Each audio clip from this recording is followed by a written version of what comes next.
어느 신부님이 주일날 이제 성당을 가야 되는데 너무 성당 미사를 가기가 싫어서 성당에다 이렇게 몸이 아프다고 이제 핑계를 대고 소위 말해서 이제 땡땡이를 친 겁니다. 그래서 시간이 너무 남으니까 몸은 안 아프고 그래서 뭘 할까 하다가 골프장을 가기로 결심을 한 거예요. 왜냐하면 이제 그 시간에 교인들은 전부 다 교회에 와 있으니까 골프장에 가서 골프를 쳐도 아무도 모를 것이다라고 생각하고 골프장을 갔는데 한번 딱 치니까 이 홀인원이 된 겁니다. 그래서 홀인원 이거 모르시는 분들을 위해서 이 보통 한 3번, 4번 쳐서 이제 그 홀 안으로 공을 집어넣는 건데 한 번에 이렇게 딱 들어왔어요. 근데 이 일반인이 홀인원을 될 확률이 그 수학자 프랜시스 슐드라는 사람이 연구를 해보니까 12,000분의 1이래요. 12,000분의 1. 근데 이제 이게 어떤 확률이냐면 포커, 여러분 포커 쳐보신 기억이 있으신지 모르겠어요. 포커 칠 때 그 나한테 가장 좋은 패가 들어올 확률, 그것의 3배가 높대요.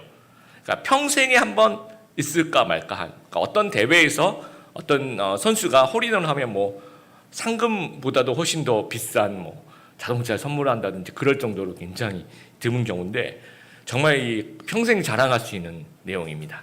홀인원이 됐는데 문제는 이제 주일날 땡땡이 치고 교인들 몰래 골프 치러 가서 신부님이 그러니까 어디 가서 이걸 확 얘기를 하고 싶은데 얘기를 할 수가 없는 거예요. 그래서 이분 생각하기에 이게 벌이구나. 가장 정말 근질근질한데 이거를 막 사람들 붙잡고 얘기하고 싶은데 이걸 못하게 한 이것 자체가 벌이구나라고 생각했다라고 합니다. 사람은 인상적인 사건이 발생하면 이게 좋은 일이든지 나쁜 일이든지 누구한테 막 말하고 싶어 합니다. 전에 제가 섬겼던 교회에 청년이 이제 같이 이제 여자친구랑 예배를 참석하면서 저한테 이제 은밀하게 부탁을 했어요. 목사님, 제가 예배 후에 광고 시간에 프로포즈를 하고 싶은데 그 이벤트를 좀 하고 싶다. 그래서 너무 좋다. 그래서 이제 서로 이렇게 짠 거예요. 뭐 광고 시간에 제가 나가서 광고하는 척하면서 누구를 나오라 그래서 이제 뭐 꽃을 들고 등장하고 뭐 그걸 이제 한 달 전에 이제 서로 약속을 했습니다. 근데 그 한 달 동안 제가 너무 입이 근질근질한 거예요. 이걸 비밀로 해야 되니까 저희 집사람한테 얘기 안 하고, 그러니까 그 누구에게도 얘기 안 하겠다. 제가 약속을 서로 했기 때문에 너무너무 비밀리에 진행되는 거라서 볼 때마다 그 매주 보잖아요. 볼 때마다 너 3주 후에 2주 후에 다음 주에 넌 무슨 일인지 모르지 하면서 굉장히 근질근질하면서 정말 그 참는데 힘이 들었습니다. 하나님께서 예수 그리스도를 통하여 우리에게 기쁜 소식, 복음을 선물로 주셨습니다. 성부 하나님께서 죄 많은 인류를 구원하시기 위해서 우리를 너무 사랑하시는 거예요. 우리를 너무 긍휼히 여기셔서 메시아, 구원자를 우리에게 이제 보내주시기로 준비하셨다라는 거예요. 근데 구원자의 자격은 무엇이냐? 우리를 구원할 그 구원자의 자격을 한 줄로, 여러분 이제 설교 노트에 나와 있는데 한 줄로 한번 얘기해 보라 한다면 거기 나와 있죠. 뭡니까? 읽어보겠습니다. 시작. 죄 없는 인간의 대신 죽음이라는 거예요. 죄 없는 인간이 우리를 위해서 대신 죽어야지 우리의 죄가 사해지는 거예요. 근데 아무리 찾아봤는데 죄 없는 인간이 없는 거예요. 그래서 죄 없는 사람은 오직 하나님밖에 없는데 문제는 하나님은 사람이 아니시라는 거예요. 그래서 하나님이 죄가 없으시지만 하나님 그 자체로는 죽을 수가 없으신 거예요. 그래서 인간의 몸으로 이 땅에 오실 수밖에 없었던 겁니다. 그래서 천의 몸으로 탄생하면서 죄 없는 하나님이 이제 죄 없는 인간이 되신 거예요. 그래서 십자가에 돌아가시면서 우리를 위해서 대신 주셨습니다. 그래서 이 구원의 길, 천국에 갈 수 있는 길을 활짝 열어놓으신 거죠. 죄 없는 인간도 없거니와 그 죄 없는 인간이 대신 우리를 위해서 죽는 이 사건이 온 인류 역사상 정말 유일한 사건이라는 겁니다. 전 세계 인류 역사를 통틀어 봤을 때 단 한 번, 딱 한 번 있었던 사건. 그 앞으로도 그러니까 과거에도 없었고 미래에도 없을 것이고 딱 한 번 예수 그리스도를 통해서 성취된 딱 한 번 있었던. 그러니까 예수님 아니면 우리는 절대로 구원받을 수가 없다라는 거예요. 그래서 사도행전 4장 12절 제가 쉬운 성경을 써놨는데 같이 한번 읽어보겠습니다. 시작. 예수님 외에는 다른 어떤 이에게도 구원을 받을 수 없습니다. 하나님께서는 온 세상에 우리가 구원받을 만한 다른 이름을 주신 적이 없습니다. 이게 탑뉴스라는 전 세계적으로 볼 때 그래서 이 복음을 기쁜 소식, 굿뉴스라고 얘기한다라는 정말 어마어마하게 큰 사건이라는 겁니다.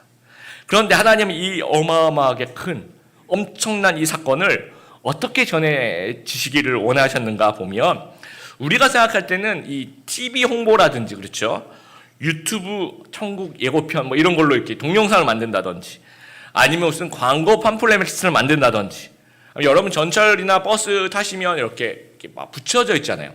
이런 거 막 많이 붙여놓았으면 참 좋았을 텐데, 아니면 여러분 자고 있는데 꿈에 뭔가 이 나타난다든지, 이런 동영상 광고, 천국 광고, 복음 광고. 그런데 그렇게 하지 않으시고, 이게 본문에 보니까 하나님께서 전도에 미련한 것으로 모든 자들을 구원하시기를 기뻐하셨다라는 겁니다. 이 미련한 것이라는 말을 오해하기 쉬운데, 우리가 뭐 무식하게 전도해라 그런 뜻은 아닙니다. 왜 이렇게 미련하다고 얘기하냐면, 그 앞구절을 한번 보세요. 하나님의 지혜에 있어서는 이 세상의 자기 지혜로 하나님을 알지 못함으로, 그러니까 하나님을 잘 이해를 못하는 거예요. 그 복음을 이해를 못한다는 거죠. 그러니까 이들에게 납득되지 않는, 납득되기 어려운 내용이다라는 측면에서 미련하다라고 얘기를 하고 있는 거예요. 그러니까 그들이 미련하다고 그 생각되는 내용을 하나님의 백성의 입을 통해서, 하나님의 백성의 인격을 통해서 직접 말로 전달되기를 하나님이 원하신다라는 겁니다. 그래서 왜 하필이면 그 입소문이냐라는 겁니다. 그러니까 여러분, 우리 사회학적으로도 볼 때도 이 입소문이 광고보다도 영향력이 훨씬 큽니다. 그래서 광고하는 것보다 우리가 이제 물건을 구입할 때 거의 뭐 20%에서 많게는 50%까지 입소문을 통해서 다른 사람이 이거 내가 써보니까 너무 좋더라, 이 말이 굉장히 파워풀하네. 그러니까 광고에서 볼 때는 이게 정말 그럴까라고 얘기하지만, 누군가가 정말 내가 써보니까 좋더라라고 얘기하면 아주 설득력이 있다라는 겁니다. 그래서 예수님을 진짜로 믿은 사람, 진짜로 예수님을 만난 사람들의 특징은, 공통점은 곧바로 다른 사람에게 예수님을 소개하는 거예요. 요한복음에 보면 정말 예수님을 만나고 예수님을 다른 사람에게 소개했던 얘기들이 굉장히 참 엄청납니다. 안드레가 예수님을 만났어요. 그리고 형 베드로에게 가서 뭐라고 얘기하냐면, 요한복음 1장 우리가 메시아를 만났다라고 얘기합니다. 그리고 데리고 예수께 오니 나 혼자 만날 수가 없어. 그러니까 자기 형 베드로를 예수님한테 데리고 옵니다. 또 빌립이 이 친구 나다나엘, 빌립이 예수님을 만나고 난 다음에 너무 좋으니까 친구 나다나엘한테 가서 이렇게 얘기합니다. 구약에서 예언한 메시아를 우리가 만났다. 그분이 나사렛 예수다. 와서 보라 하면서 친구를 데려옵니다. 또 요한복음 4장에 보면 이 수가성 여인이 나옵니다. 이 수가성 여인은 사람들한테 이제 손가락질을 받는 그런 여인이라서 한낮에 더울 때 아무도 안 나가는 그 시간에 우물가에 나가서 우물을 깃는 거죠. 그러면서 이제 예수님을 만납니다. 그러면서 이 우물가 여인이 물동이를 버려두고, 예수님을 만나고 난 다음에 물동이를 버려두고 동네로 들어가서 사람들한테 그리스도가 나타났다, 메시아가 나타났다라고 외치기 시작했다라는 겁니다. 이 순서, 이 신약 성경이 쓰여진 순서를 여러분 한번 기억해 보세요. 처음에 마태, 마가, 누가, 요한 하면서 복음서가 나오죠. 복음서가 나오고 그 다음에 어떤 성경이 나옵니까? 사도행전이 나오잖아요. 그렇죠? 그리고 난 다음에 서신서가 나와요. 이 순서 정말 중요합니다. 복음서, 복음이 소개가 됩니다. 그리고 사도행전, 그것을 가지고 복음을 만난 사람들이 복음을 전파하게 되는 거죠. 그렇게 복음을 전파하게 되니까 복음의 공동체가 생겨나는 거예요. 그러니까 서신서가 가능하다라는 겁니다. 1800년대 영국에서 정말 대부흥 운동이 일어나요. 그 예수님을 만나니까 정말 예수님을 전하고 싶은 마음이 생긴 거예요. 그래서 영국을 중심으로 윌리엄 캐리 같은 그런 훌륭한 선교사들이 이제 선교사 파송 운동이 이제 일어나기 시작했습니다. 근데 그 당시에는 뭐 면역도 약하고 약도 없고 하니까 이 선교지에 가면 3년에서 5년 사이에 다 죽어요. 살아날 수가 없어요. 특히 이제 더 취약했던 아프리카 같은 데를 가면 도착해서 2년 이내에 그러니까 사망률이 80%예요. 선교사 사망하는 확률이. 다른 말로 얘기하면 선교사 가정이 5명이 갔다고 해봐요. 그럼 2년 내에 이 5명 중에 1명 살아남습니다. 그 정도로 취약하고 가는 것은 곧 정말 죽음을 의미합니다. 그래서 어떤 분들은 그 선교를 떠날 때 그 배에다 자기 관을 아예 싣고 가는, 죽을 준비를 하고 거기다 이제 안에 비었으니까 뭐 생필품 같은 거 넣어가지고 가는 선교사도 있었다라고 얘기합니다. 왜 그렇게 죽음을 무릅쓰고 갑니까? 예수님을 만났는데 너무 좋은 거예요, 예수님이. 그러니까 예수님을 전하고 싶은 마음 때문에 이거는 내 목숨을 하나님께 드려도 너무 아깝지 않다라는 거죠. 루비 캔드릭 선교사라고 여러분 들어보셨습니까? 미국 남감리회 소속 여자 선교사님이신데 이 20대 초반에 막 예수님을 만난 거예요. 예수님이 너무 좋은 거예요. 선교사로 헌신해서 1907년에 조선 땅에 도착을 합니다. 그런데 이 당시 우리나라도 이제 많은 선교사님이 오셔가지고 이제 어떤 병에 걸리고 어려움을 많이 당하셨는데 오자마자 이 9개월 만에 이 급성 맹장염이 생겨서 나이 25세 순교하시게 된 겁니다. 정말 이 언어 배우고 또 이제 사역에 막 들어가려고 하는 그 시점, 그러니까 도착해서 1년도 안 된 그 시점에 정말 이 순교를 하시게 된 거예요. 그러면서 죽기 전에 한 유언 같은 외침이 양화지 묘비에 써 있는데 뭐라고 써 있냐면요. If I had 1,000 lives to give, 나에게 1,000개의 목숨이 있다면 Korea should have them all. 내가 한국 땅에 다 드리겠다라고. 나한테 이제 한 개가 아니라 1,000개의 목숨이 있어도 나는 한국 땅에 다 드리겠다라는 겁니다. 그러니까 예수님을 만난 사람들은 이 전도에 미련한 곳으로 복음을 전파하고 또 선교하기 위해서 목숨까지 안 아까워했는데 현대의 우리 크리스찬들 보면 말하지 않는 크리스찬, 복음을 이야기하지 않는 크리스찬들이 점점 증가하면서 침묵하는 크리스찬들이 되게 많아졌다는. 어떻게 진짜 예수님을 만났는데 침묵할 수 있을까? 곰곰이 한번 생각해 보니까 한 3가지 정도 이유가 있지 않을까 한번 생각해 봅니다. 첫 번째는 예수님을 진정으로 만난 적이 없다라는 거예요. 예수님을 진정으로 만난 적이 없다는 이야기입니다. 우리나라 2015년에 이제 통계청 인구 센서스, 그러니까 우리나라 10년에 한 번씩 이렇게 인구 센서스라고 그러죠. 이제 조사를 하는데 그때 그 나와 있는 자료에 보면 우리나라 복음화율이 19.7%라고 나와 있습니다. 근데 처음에 그게 발표됐을 때 너무 높게 나온 게 아닌가라고 많은 사람들이 이제 질문을 합니다. 또 통계청에 보면 대학생들 이제 연령대로 복음화율을 보면 대학생들이 18%가 예수님을 믿는데요. 또 청소년들은 20%가 예수님을 믿는다고 나와 있습니다. 실제로 대학교에서 선교하고 있는 학생 선교단체 같은 경우에 체감하는 복음화율은 5% 정도예요. 그리고 청소년 사역하시는 분들은 체감하는 복음화율은 3.8%, 거의 한 15% 차이가 나죠. 근데 이게 도대체 누가 맞느냐라는 거죠. 그래서 이제 학자들이 더 깊이 있게 조사를 해보니까 이 설문조항의 차이가 좀 있더라는 겁니다. 자, 이 통계청에서는 뭐라고 물어보냐면 종교가 있습니까? 라고 물어봐요. 당신의 종교가 무엇입니까? 저는 그냥 기독교라 쓸게요. 굉장히 많은 사람이 기독교라 쓸 수 있겠죠. 그런데 이 체감하는 진짜 통계는 뭐라고 물어보냐면 교회에 다니십니까? 정말 신앙이 있으십니까? 라고 물어보는 거예요. 그랬더니 그러니까 종교가 있습니까? 라고 얘기할 때 기독교라고 얘기한 사람이 약 한 20% 있다면 교회 정말 다니고 신앙이 있습니까? 라고 물어봤을 때 한 5%가 대답하더라. 예스라고. 그럼 나머지 15%는 뭡니까? 그러니까 기독교인들의 한 절반 이상은 아직도 예수 그리스도를 인격적으로 만나지 못했다라는 거예요. 정말 인격적으로 만나지 못했다는 거예요. 그러니까 말할 게 없다라는 거예요. 예. 자, 여러분 정말 예수님 믿는 신앙이 여러분 있으세요? 한번 대답해 보시길 바랍니다. 여러분 정말 진정으로 예수님을 만나셨습니까? 아멘입니까? 예. 정말 예수님을 정말 믿은 적이 없다면 정말 진짜 신앙을 여러분 가져보길 바라요. 그리고 예수님을 정말 진정으로 만났다면 침묵하는 사람들이 아니라 예수님을 전하는 그런 예수님의 제자가 되기를 바랍니다. 두 번째 생각해 볼 수 있는 부분은 이 생명에 무책임한 크리스찬들이 증가하고 있다는 겁니다. 그러니까 전도의 책임을 못 느끼는 크리스찬들이죠. 2016년 대전에서 일어난 일인데 공항을 가던 손님 2명을 태운 택시기사 이모 씨가 갑자기 운전 중에 갑자기 이제 이 심정지가 온 거예요. 갑자기 이제 의식을 잃고 운전 중에 이렇게 쓰러진 거죠. 그래서 차는 그 갓길에다가 이제 정지를 했는데 그 이후에 발생한 일이 굉장히 사람들의 공분을 샀다고 해야 될까요?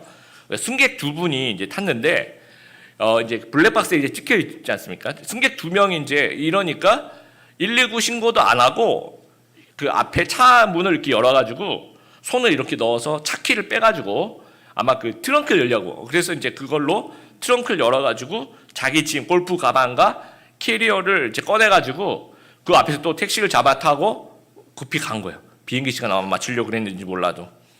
그랬더니 차가 세워져 있으니까 처음에 사람들이 이게 뭘까 한참 바라볼 거 아닙니까? 한참 바라봤는데 사람이 이렇게 있으니까 지나가는 사람 또 주변의 목격자들이 한참 있다가 119에다가 이제 신고를 합니다. 응급 신고를. 그래서 이제 119가 와서 후송하고 막 병원에 데려가 그랬는데 끝내 이제 숨진 거예요. 그래서 블랙박스를 보니까 그때 119에 신고만 했어도, 물론 이제 뭐 그 응급차가 올 때까지 기다리고 그러기 만약에 시간이 힘들면 정확하게 그 위치를 알려주고 신고만 하고 그 다음에 갔더라도 사람이 살았을 텐데 어떻게 이렇게 갈 수 있냐는 거죠. 그래서 이제 막 사람들이 막 이 사람을 처벌해야 된다면서 막 난리가 났었어요. 막 형사 처벌해야 된다. 그런데 우리나라 이제 현행법에 보면 이 처벌할 수 있는 그게 근거가 없는 게 이제 이 심정지의 원인이 이 승객들 때문에 그런 건 아니잖아요. 그러니까 우리나라에서는 이걸 가지고 이제 처벌을 못 한대요. 그러나 여러분 뭐 법적으로 처벌은 할 수 없다고 하더라도 이 생명과 관련된 문제는 법적이 아닌 윤리적인 책임의 문제가 있어요. 사람들이 보면서 적어도 이거는 도의적인 책임이 있다. 적어도 이건 도덕적으로 비난받을 만한 행동이다라는 겁니다. 기독교는 생명의 종교입니다. 그냥 개인적인 기호나 아니면 뭐 그런 문제가 아니에요. 스타일, 너 믿어, 난 안 믿어, 그냥 스타일의 문제야. 뭐 선택, 너 선택, 그래 너의 선택을 존중. 이런 문제가 아니라는 거죠. 요한일서 5장 12절 같이 한번 읽어보겠습니다. 시작. 누구든지 아들을 믿는 사람은 이 생명을 가지게 됩니다. 그러나 하나님의 아들을 믿지 않는 사람에게는 생명이 없습니다. 그러니까 예수님 믿고 안 믿고의 문제는 정말 그냥 우리가 이제 너무 무관심할 문제가 아니라 이것은 생명의 문제, 죽고 사는 문제에 책임감이 있다라는 겁니다.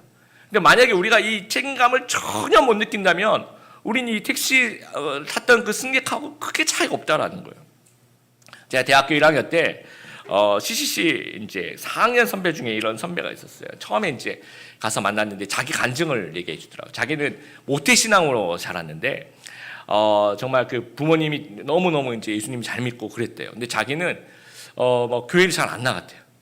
중학교 때, 고등학교 때 교회를 거의 안 나가고, 그리고 이제 대학에 와서 누군가가 이제 복음을 전해줘서 예수님을 인격적으로 만나게 된 거예요. 예수님을 이렇게 만나니까 너무 좋더라는 거예요, 자기가. 그래가지고 제일 먼저 한 일이 뭐냐면 부모님한테 달려가서 자기 아빠한테 달려가서 아빠를 정말 막 뭐라 그랬대요. 뭐라고 얘기했겠어요? 아빠는 왜 이렇게 좋은 예수님을 나한테 안 가르쳐줬냐고. 그동안에 뭐 했냐고 도대체가. 하면서 그 아빠한테 막 쏟아부었다는 거예요. 저는 그 얘기가 이제 아직도 기억이 납니다. 그래서 누군가가 만약에 여러분 우리 지인 중에, 우리 가족과 지인 중에 예수님을 모르는 사람이 있는데 나중에 우리한테 정말 나한테 왜 예수님에 대해서 얘기 안 해줬냐고 그렇게 얘기한다면 여러분 그 부분에 대해서 나는 너에게 정말 충분히 설명했다. 나는 너에게 충분히 내가 할 일을 다 했다. 라고 얘기할 수 있는지 우리가 좀 한번 생각해 보길 바라요. 좀 책임감을 좀 가져볼 수 있는 저희들이 되었으면 좋겠습니다. 세 번째는 지나치게 소극적인 크리스찬이 증가한다는 모습입니다. 우리가 좀 뭐 주변에 이렇게 보면 좀 낯뜨겁게 만드는 어떤 모습들이 있습니다. 여러분 그 전도할 때도 우리 이제 명동 근처니까 혹시 보신 적 있는가 모르겠습니다. 이렇게 십자가 이렇게 들고 빨간 이렇게 조끼 같은 걸 입고 일렬로 이렇게 쫙 서서 간다든지, 아니면 이제 전철에 섰는데 전철에 크게 이제 얘기를 한다든지. 저는 그런 경우도 본 적 있어요. 제 맞은편에 전철에 앉은 어떤 아주머니가 앉자마자 갑자기 성경책을 탁 펴시더니, 그러니까 제 옆도 아니고 맞은편이에요. 성경을 쭉 펴시더니 큰 소리로, 맞은편에 앉은 제가 들릴 정도로 큰 소리로 성경 그냥 읽는 거예요. 그래서 너무 궁금했어요. 왜 큰 소리로 읽으시는지. 제발 좀 작게 읽으시면, 그냥 눈으로 읽으시면 안 되냐고. 다가가서 얘기할까 말까 하다가 이제 제가 이제 갈 목적지가 다 와서 내렸더니 지금도 이 모습을 믿지 않는 사람들 보면 어떨까 많이 비난합니다. 너희들 정말 이렇게까지 해야 되는가. 그래서 막 비난이 증가하다 보니까 이제 복음 전파에 이제 우리가 그런 비난을 받다 보니까 우리가 좀 소극적, 그러니까 너무 조심하게 됩니다. 그래서 좀 쿨하게 보이고 싶은 마음이 이제 우리 애가 앞서는 거예요. 손을 막 떠는 학생이 있었대요. 뭐 괜히 이제 이유가 없어요. 막 손을 떠니까 이제 부모님하고 이제 심리학자하고 이제 막 면담을 하면서 우리가 이 학생이 좀 조심스럽게 접근해 보자. 이거 손을 떠는 게 큰 문제일 거야 하면서 6개월 프로젝트로 이제 상담을 진행한 거예요. 처음에 만났을 때 언제부터 손을 떨었는지, 뭐 어렸을 때 혹시 손을 떨다가 뭐 부모님한테 혼난 적이 있는지부터 시작해서 뭐 드라마에서 뭐 내가 좋아하는 주인공이 손을 떨었는지부터 시작해서 막 6개월 동안 오늘은 여기까지, 또 다음 주에 만나서 여기까지 아주 조심스럽게 접근을 했대요. 근데 지나가는 선생님이, 얘가 학교 수업 시간에 손을 떠니까 지나가는 선생님이 야, 너 손 떨지 마. 그러니까 그 다음부터 안 떨었대. 네. 그렇게 하고. 그러니까 이제 어떤 문제는 우리가 좀 조심스럽게 다가갈 문제가 있는데, 어떤 문제는 그냥 그렇게 조심스럽게 안 다가가도 되는데, 그러니까 저희가 되게 위축된 부분이 있다라는 겁니다.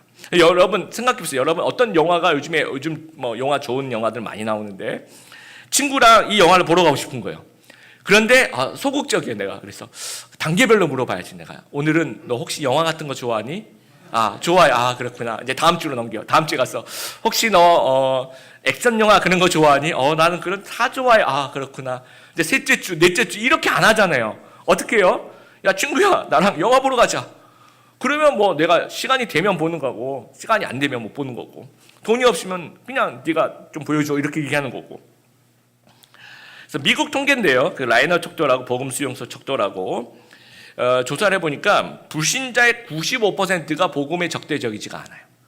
신기하잖아요. 물론 미국 척도지만 미국도 이제 뭐 어떤 그 세속화가 진행이 된 것이 이제 저희 나라 크게 다르지가 않으니까.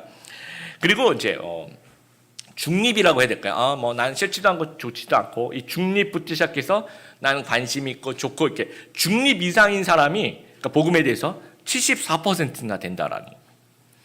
그런데도 불구하고 우리가 하도 이렇게 너무 공격적으로 전하는 분들을 보면서 좀 그러지 말아야 되겠다라고 생각을 하기 때문에 너무 조심하고 또 소심하지 않는가. 물론 저도 공격적인 전도에 대해서는 조금 조심해야 된다고 생각합니다. 불신자들이 싫어하는 방식으로 전달하는 것은 저도 좋지 않다라고 생각합니다. 그러나 공격적인 전도와 이 적극적인 전도는 조금 다른 거예요. 같지가 않습니다, 여러분. 그러니까 예의 없이 상대방을 고려하지 않은 그런 것을 이제 공격적인 전도라고 한다면, 적극적인 전도는 아주 예의 바르게 얼마든지 그 사람이 좋아하는 방식으로, 그러나 적극적으로 이야기할 수 있다라는 겁니다. 여러분 맛집을 발견했어요. 어디 가서 뭘 먹었는데 와, 이렇게 숨은 곳에 이렇게 좋은 맛집 있다니 여러분 생각을 했습니다. 그러면 어떻게 합니까? 갑자기 남의 집에 띵동 모르는 집에 가서 저기 좋은 말씀 전하러 왔습니다. 저기 명동에 가면 좋은 맛집인데 그렇게 하십니까 여러분? 아니면 갑자기 벤치에 가서 앉아있는 사람한테 시간을 주시면 제가 좋은 말씀을 전하고 싶습니다. 저기 명동에 가시면 혹시, 이건 조금 공격적인 전도라고 보는 거죠. 예, 그럼 어떻게 하면, 여러분 맛집을 발견했어요. 그럼 어떻게 해요? 내 친구들한테, 내 그 사회 관계망이라고 얘기하죠. 내 사회 관계망에 있는 사람한테 적극적으로 알리잖아요. 와, 내가 어저께 여기 갔는데 너무 막 인테리어 좋고 맛도 좋고 막 서비스도 좋고 너무 좋았다고 하면서, 이제 그게 이제 적극적인 전도란. 그러니까 우리가 공격적인 전도는 해서는 좀 곤란하겠지만, 그걸 너무 조심하다 보니까 적극적인 부분을 좀 잃어버린 것 아닌가 생각합니다.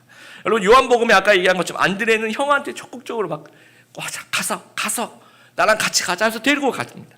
빌립은 친구한테 와보라고 이제 얘기를 합니다. 수가성 여인은 자기 마을 사람들한테 다 알잖아요, 그렇죠? 마을 사람들한테 그리스도가 나타났다, 메시아가 오셨다라고 얘기합니다. 본문에는 그들이 그렇게 얘기했을 때 참 미련하게 볼 수도 있다라는 거예요. 안 믿는 사람들 볼 때 그 내용을 이해를 못하니까. 그런데 이게 가장 파워풀하고, 여러분 마지막 부분, 우리가 읽었던 본문 마지막 부분 보세요. 미련한 것으로 믿는 자들을 구원하시기를 기뻐하셨던 하나님이 이렇게 하시기를 정말 기뻐하시는 거예요. 그러니까 여러분이 입을 열어서 정말 복음을 얘기하기 시작할 때, 적극적으로 예수님에 대해서 얘기하기 시작할 때, 교회 가자고 얘기하기 시작할 때 하나님은 너무 기쁜 거예요.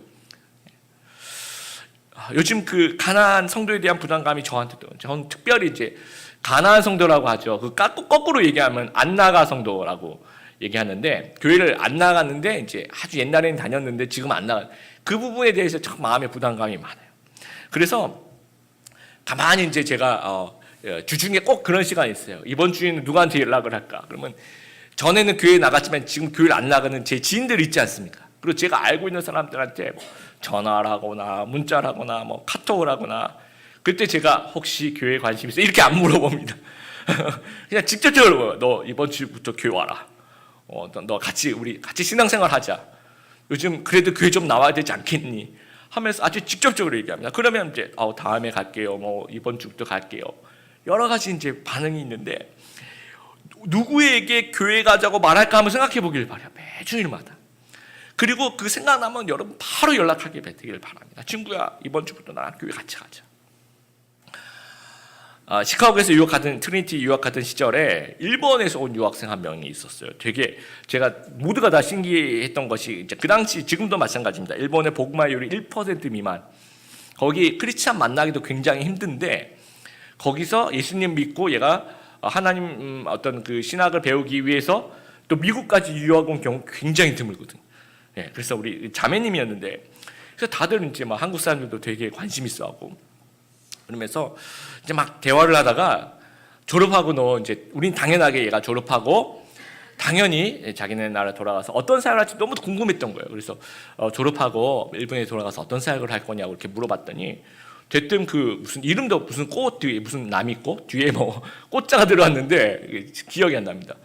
그 친구가 갑자기 저는 선교하러 나갈 겁니다. 해외 선교로 나갈 겁니다. 그렇게 얘기를 하더라고요. 근데 갑자기 제가 화가 나는 거예요. 제가 그때 너무 경솔했던 거예요. 굳이 화낼 필요가 없는데 화가 나면 영어가 잘 됩니다, 여러분. 그러니까 평소에 그 남의 언어 공부하기 힘드시죠. 근데 이제 화가 나거나 이렇게 열받으면 이렇게 어떻게 이렇게 논리정연하게 주어 동사 정확하게 그다음에 3인칭 현재 그거 뭐 S 붙이고 그거 다 하면서 그 얘기가 나온지 모르겠어요. 정확하게 제가 너무 화가 나서 너희 나라는 지금 1% 미만인데 왜 너희 나라 두고 네가 딴 데 하려고 하냐고 막 화를 냈어요. 근데 그럴 말 제가 좀 경솔했던 게 본인이 하나님 이끄신 대로 가는 거지, 그렇죠? 제가 그렇게 얘기할 필요가 없었는데 괜히 제가 이제 화가 나는 거예요. 근데 요즘에 이제 그 생각을 하면서 지금 남의 얘기할 때가 아니구나 하는 생각이 남의 나라 얘기할 때가 아니다라고 생각합니다. 여러분 우리나라에 아까도 이제 한 15% 정도 차이가 있었죠.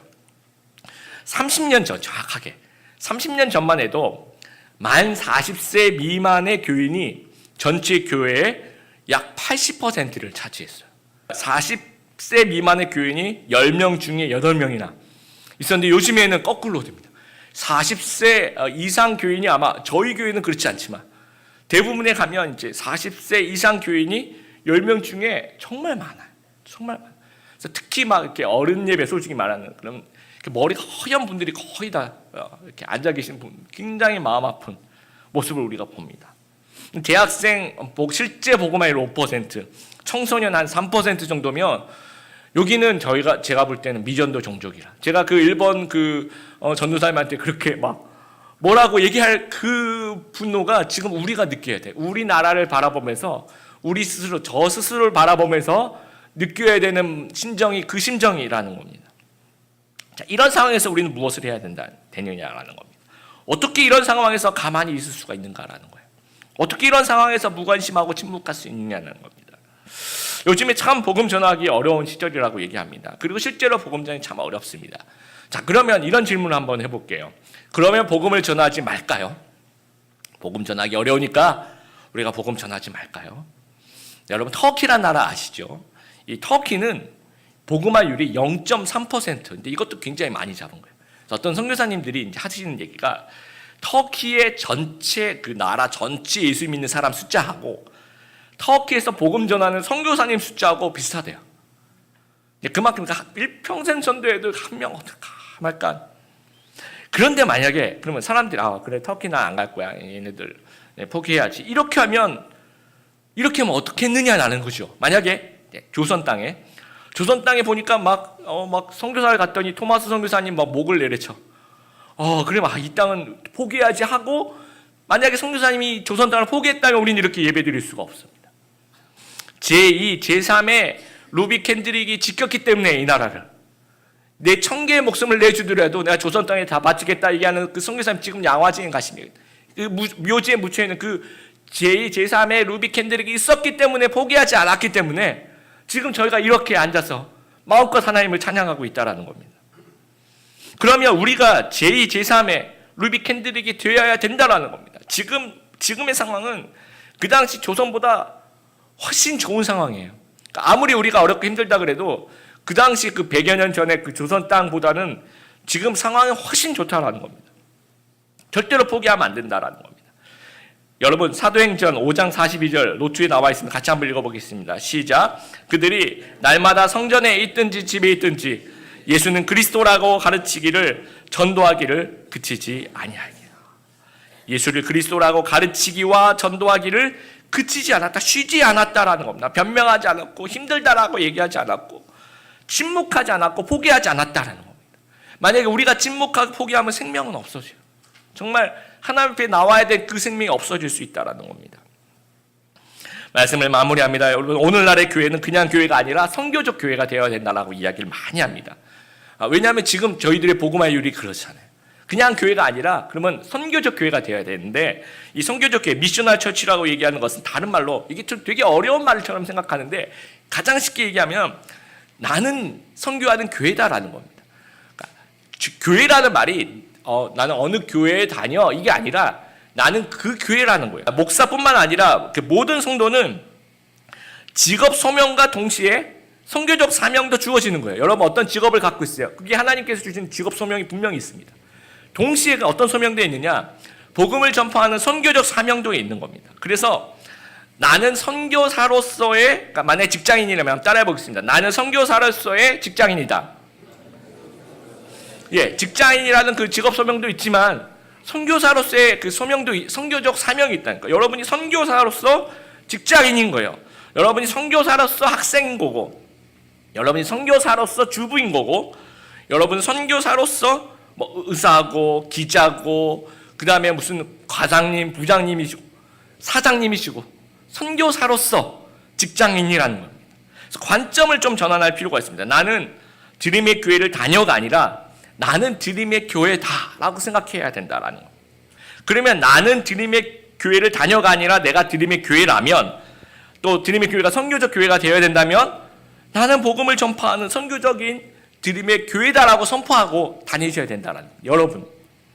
그래서 다니엘 12장 3절 같이 읽어보겠습니다. 시작.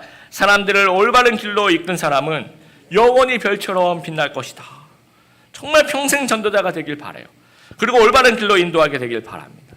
그럼 하나님께서 정말 기뻐하시고 별처럼 영원히 빛나는 그런 귀한 우리 성도님들 다 되시길 바랍니다.